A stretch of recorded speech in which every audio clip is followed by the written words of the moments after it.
आज का हमारा बहुत सुंदर विषय है, पहले तोलो फिर बोलो। भाई और बहनों, कितना सुंदर विषय है। हम जो बोलते हैं ये वाणी कहलाती है, और इस वाणी यानी वचन कहलाता है। इस वचन के अंदर, बोलने के अंदर सबसे पहले मन का रोल आता है। मन के रोल के अंदर पहले हम अपने आप का चिंतन करके तोलते हैं और फिर निर्णय करते हैं कि बोलना चाहिए या न बोलना चाहिए। और तीसरा हमारा घटक होता है मन वचन काया के शरीर होता है तीसरा, यानी मन वचन और काया, इन तीन के माध्यम से हम संसार की कोई भी प्रवृत्ति करते हैं। हर प्रवृत्ति तीन के माध्यम से होती है। मन के दो कार्य होता है। मन क्या करता है कि जो हमारी 5 इंद्रियां हैं जो कि बाहरी जगत के अंदर काम करती है, तो बाहरी जगत के जितने भी विषय हैं वो 5 इंद्रियों के 23 विषय है। स्पर्शन रसन घ्राण चक्षु श्रोत्राणी इंद्रियाणी, ये 5 इंद्रियों के 23 विषय जो हम आंख खोल करके देखते हैं, तो बाहर से जो है जैसे कि आंख के द्वारा रूप को देखा, और कान के द्वारा हमने श्रवण किया, और नाक के द्वारा हमने सुगंध दुर्गंध को जो है देखा, और चमड़ी के द्वारा हमें स्पर्शन किया, और रसना के द्वारा हमने स्वाद का जो है वो स्वाद को चखा। ये सारी चीजें बाह्य जगत से हमारे भीतर आती है और ये भीतर मन को दे दी जाती है।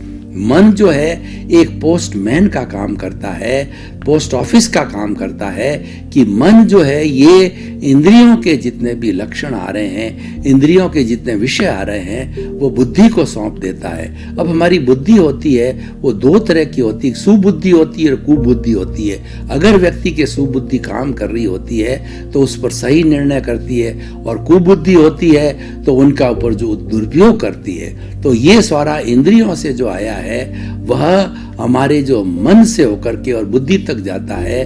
तो अब देखिए कि मन का एक दूसरा कार्य और है। मन क्या, एक मैनेजर है। मन वर्तमान काल का चिंतन करता है।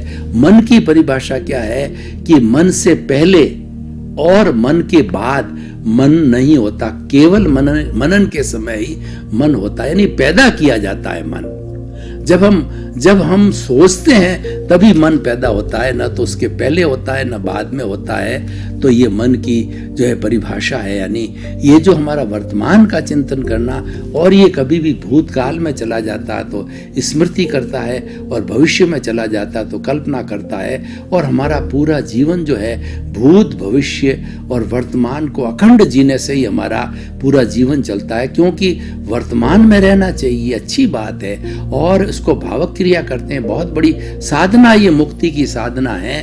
लेकिन उसको सपोर्ट करने के लिए कई बार हमें जो है भूतकाल में जाना पड़ता है कि 10 वर्ष का था तो मैं क्या करता था, कहाँ पढ़ता था, कहाँ रहता था, और हमारे जितने भी लक्ष्य है उसकी कल्पना भी हमें भविष्य में करनी चाहिए कि आज की मेरी ये स्थिति है, आज मेरी फैक्ट्री की ये स्थिति, इतना प्रोडक्शन है, आने वाले समय के अंदर इतना प्रोडक्शन होगा, और आज जो मैं ये कार्य कर रहा हूँ आने वाले समय के अंदर इस कार्य को इतना गुणित करूंगा।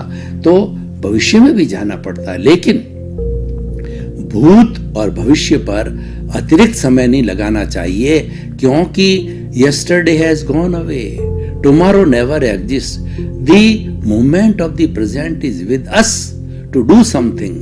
जो कल का कोई अस्तित्व नहीं है। हम कल की बात करते हैं, जब कल आने की बात कहते हैं तो हम बोल देते हैं आज हो गया, यानी कल कभी आता ही नहीं है। इसीलिए काल करे सो आज कर, और आज करे सो अब, पल में परले होए गिर बहुरी करेगा कब, शुभस्य शीघ्रम, अच्छा काम तुरंत कर डालो, किया सो काम और भजा सो राम। ये ऐसे सूत्र है जो कि हमारे चिंतन से जुड़े हुए हैं। इन सब चीजों का चिंतन करके, तोल करके फिर हम बोलते हैं।